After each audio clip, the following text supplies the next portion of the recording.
జై గురుదత్త శ్రీ గురుదత్త. కాలం విలువ ప్రతి ఒక్కరికి కూడా, అంటే చిన్నపిల్లల నుంచి పెద్దవారి వరకు అందరికీ కూడా తెలిసి ఉండాలండి. కాలం విలువ తెలియనివాడు నిజమైన మనిషే కాదంటాను. ఖచ్చితంగా కాలం విలువ ప్రతి ఒక్కరికి కూడా తెలిసి ఉండాలి. అందుకనే మన ఋషి సంప్రదాయంలో కాలాన్ని అనేక రకాలుగా విభాగం చేసి మనకి అందజేశారండి. మన ఋషులు ఎవరైతే ఉన్నారో వీరందరూ కూడా కాలాన్ని అనేక రకాలుగా విభాగం చేశారు. సంవత్సరాన్ని ఒక ప్రమాణంగా చేశారు. దాన్ని ఉత్తరాయణం, దక్షిణాయనంగా విడదీశారు. ఉత్తరాయణం అంతా దైవ కార్యక్రమాలు, దక్షిణాయనం అంతా పితృకర్మలకు సంబంధించిన కార్యక్రమాలుగా నిర్ణయించారు. ఈ రెండు ఆయనాలు కూడా మంచివేనండి. మనం విడదీసి చూస్తున్నాం తప్పించి రెండు కూడా ఉత్తరాయణం, దక్షిణాయనం రెండు కూడా, ఈ రెండు కాలాలు కూడా చాలా మంచివే అండి. మళ్ళీ దీన్ని ఎలా చేశారంటే ఒక నెలగా, మళ్ళీ దాన్ని ఆ నెలలో శుక్లపక్ష కృష్ణపక్షాలుగా, అదేవిధంగా పక్షంలో ఒక రోజుని తిథిగా, దాన్ని మళ్ళీ పగలు రాత్రిగా కూడా విభజించారండి. ఎన్ని విభాగాలు చేసినా దాని ప్రయోజనం, ఆ కాలాన్ని, దాని వైభవాన్ని ఎన్ని రకాలుగా మనిషి గుర్తించగలడో గుర్తించి దాని చేత మనిషి సమున్నతమైన స్థానాన్ని పొందగలుగుతాడండి. కాలంలో ఎప్పుడు ఏ పని చేయాలో ఆ పనిని అప్పుడే చేసినవాడు తాను ఆశించిన స్థితిని పొందగలుగుతాడు. కాలంలో ఏ పని చేయాలో ముందు మనకు తెలిసి ఉండాలి. ఆ కాలంలో ఆ పనే చేయాలి, అప్పుడు మాత్రమే ఆ స్థితిని పొందుతాడు. అలా కాకుండా ఇంట్లో కూర్చుని ప్రార్థనలు చేస్తే ఆ కాలంలో ఆ స్థితిని పొందలేడు. తన చేయవలసిన కర్తవ్యాన్ని మరిచి ఏదో చేస్తూ కూర్చుంటే దానివల్ల ఉపయోగం లేదండి. అందుకనే మన సంప్రదాయంలో కాలం గురించి ఎంత ఇదిగా చెప్పారంటే, కాలః పచతి భూతాని కాలః సంహరతే ప్రజా కాలః సుప్తేషు జాగర్తి కాలో హి దురతిక్రమః. ఎంత చక్కగా కాలాన్ని గురించి వచించారంటే, కాలః పచతి భూతాని కాలః సంహరతే ప్రజా కాలః సుప్తేషు జాగర్తి కాలో హి దురతిక్రమః. అంటే కాలమే గతాన్ని హరించి వేస్తుందటండి. కాలమే సమస్త జీవరాశిని సంహరిస్తుంది. మొత్తం అందరూ కూడా, అంటే సర్వ జగతి నిద్రలోకి వెళ్ళినా కాలం మాత్రం మేలుకుని ఉంటుందండి. కాలం నిద్రపోవటం అనేది ఎప్పుడు మనం చూడలా. కాళరాత్రి అయ్యి ఉండొచ్చేమో కానీ కాలం మాత్రం నిద్రపోవటం అనేది ఎప్పుడూ జరగదు. సర్వ జగతి నిద్రలోకి వెళ్ళినా కాలం మేలుకుని ఉంటుంది. కాలం ఎప్పుడూ కూడా అతిక్రమింపజాలనిది అంటారు. అంటే సమస్త చరాచర జీవకోటి నాశనమైన కాలం అక్షయమే ఉంటుందండి. ఇది మాత్రం వాస్తవం. కావున కాలం మహిమ చాలా గొప్పదని ప్రతి ఒక్కరూ కూడా తెలుసుకోవాలండి. ఈ విషయాన్ని మటుకు ప్రపంచంలో అన్నిటికంటే శక్తివంతమైంది కాలం అండి. కాలం అన్నిటినీ ప్రభావితం చేస్తుంది. కాలం అన్నిటిపైన తన ప్రతాపాన్ని కూడా చూపిస్తూ ఉంటుంది. కాలం అన్నిటినీ తనలో లీనం చేసుకుంటుంది. అందుకనే కాలాన్ని మించిన శక్తి ప్రపంచంలో దేనికి లేదన్నమాట ఖచ్చితంగా మన పెద్దలు చెప్తూ ఉంటారు. కాలాన్ని గురించి శాస్త్రజ్ఞులు ఎంతగానో పరిశోధనలు చేస్తున్నారు. తత్వవేత్తలు ఎంతగానో వ్యాఖ్యానిస్తున్నారు. కవులు ఎంతగానో ఎన్నో వర్ణనలు చేశారు. కాలం ఎవ్వరికీ చిక్కకుండా పాదరసంలాగా జారిపోతూనే ఉందండి. కనులు మూసి తెరిచినంతలోనే సుదూర ప్రాంతాలకు పయనిస్తూనే ఉంది. కాలం సామాన్యులకే కాదండి, మాన్యులను తన ప్రభావానికి లొంగదీసే విధంగా చేస్తూనే ఉందండి. మనం భారత సంగ్రామంలో పద్మవ్యూహాన్ని ఒకసారి పరిశీలిస్తే, పద్మవ్యూహాన్ని ఛేదించి అరివీర భయంకరుడుగా పోరాడినటువంటి అభిమన్యుడు, అతడు ఎవరి కొడుకండి? ధనుర్ధారి అయినటువంటి అర్జునుడి కొడుకు, సాక్షాత్తు కృష్ణుని యొక్క మేనలుడు. అయినా కాలానికి అతను లొంగిపోక తప్పలేదుగా. వీరమరణమే కదా పొందింది. కాలగర్భంలో కలిసిపోయాడుగా. కాలానికి ఉన్నటువంటి శక్తి అలాంటిదండి. ఎంత గొప్పవాడైనా కాలానికి తల వంచాల్సింది. ఇవాళ ఏదో నేను గొప్పవాడిని కదా, నేనేదో రాజకీయ నాయకుడిని కదా, నేనేదో గొప్ప ఉద్యోగిని కదా అనుకుంటే ఒక కాలం అంతే. ఆ కాలం అయిపోయిన తర్వాత నువ్వు కూడా తలదించాల్సిందే.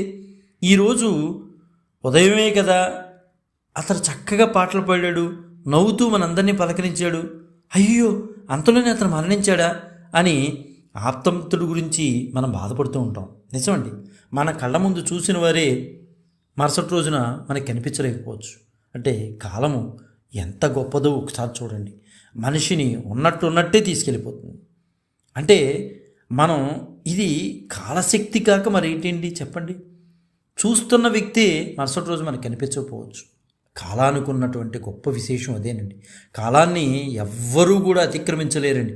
ఎంత గొప్పవాడైనా, రాష్ట్రానికి ప్రథమ పౌరుడైనా కాలాన్ని అతిక్రమించలేడు. మనిషి తనకు ఏదైనా మంచి జరిగితే కాలం కలిసి వచ్చిందని, చెడు జరిగితే కాలం మూడిందని అనుకుంటాడు. సహజం. జరగరాని సంఘటన ఏదైనా జరిగిందనుకోండి, కాల వైపరీత్యం అంటాడు. దీన్ని బట్టి మనకు అర్థమవుతుంది కదా, అన్నిటికీ మూలం ఏంటండి? కాలమే.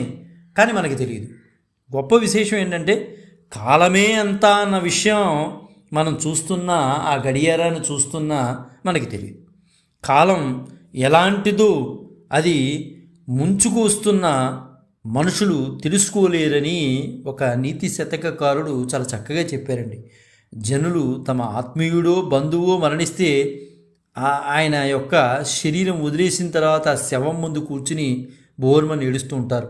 కానీ అక్కడ వారు మిస్ అయ్యేది ఏంటంటే తమకు కాలం మూడితే అలాంటిదే వస్తుందని గ్రహించలేరు. కాలం ఎంత గొప్పదో అంత మాయదండి. కాలం కూడా మాయ చేస్తుంది మనుషుల్ని. మనుషులకి విశ్రాంతి ఉంటుందే కానీ కాలానికి విశ్రాంతి ఎక్కడైనా ఉంటుందండి? కాసేపు నేను రెస్ట్ తీసుకుంటాను అని కాలం అందంటే ఈ ప్రపంచం అంతా కూడా అల్లకల్లోలం అయిపోయినట్టే కదండి. అది మెల్లమెల్లగా కదులుతూనే ఉంటుందండి. ప్రపంచాన్నే తమ శక్తియుక్తులతో వశం చేసుకున్న చక్రవర్తులు ఎందరూ కూడా మనకి చరిత్రలో కనిపిస్తూ ఉంటారండి. వారంతా ఇప్పుడు ఎక్కడికి వెళ్ళిపోయారు? ఎంతో శక్తివంతులై ఎంతమందిని ఓడించారండి మహానుభావులు. గొప్ప గొప్ప చక్రవర్తులు ఏలినటువంటి దేశం మనది. మరి వాళ్ళందరూ ఎక్కడికి వెళ్ళిపోయారు? వారి ప్రతిభాశక్తులు ఎక్కడికి వెళ్ళిపోయాయి?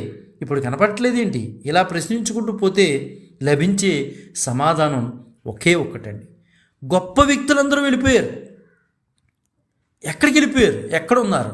ఎవరు తీసుకెళ్ళిపోయారు? వారంతా కూడా కాలగర్భంలో కలిసిపోయారు అనే మాట అంటూ ఉంటాం. అంటే కాలం మూడితే ఎంత సురక్షిత స్థానంలో ఉన్నా ఖచ్చితంగా మరణం తప్పదండి. మరణము అనేదాన్ని భయంతో భయపడుతూ ఉంటే అవ్వదండి. దాన్ని స్వాగతించగలిగేటటువంటి శక్తి కూడా ఉండాలి మనుషులకి. పక్షులు వినీలాకాశంలో సుదూర ప్రాంతాలకు ఎగిరిపోతూ ఉంటాయి. అయినా అవి కూడా ఆపదకు లోనై మరణిస్తూ ఉంటాయి కదండి.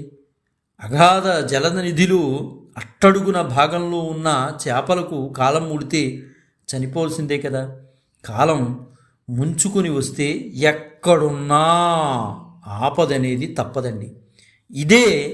ఇదే కాలానికి ఉన్నటువంటి దివ్యమైన శక్తిగా మనం మాట్లాడుకోవచ్చండి.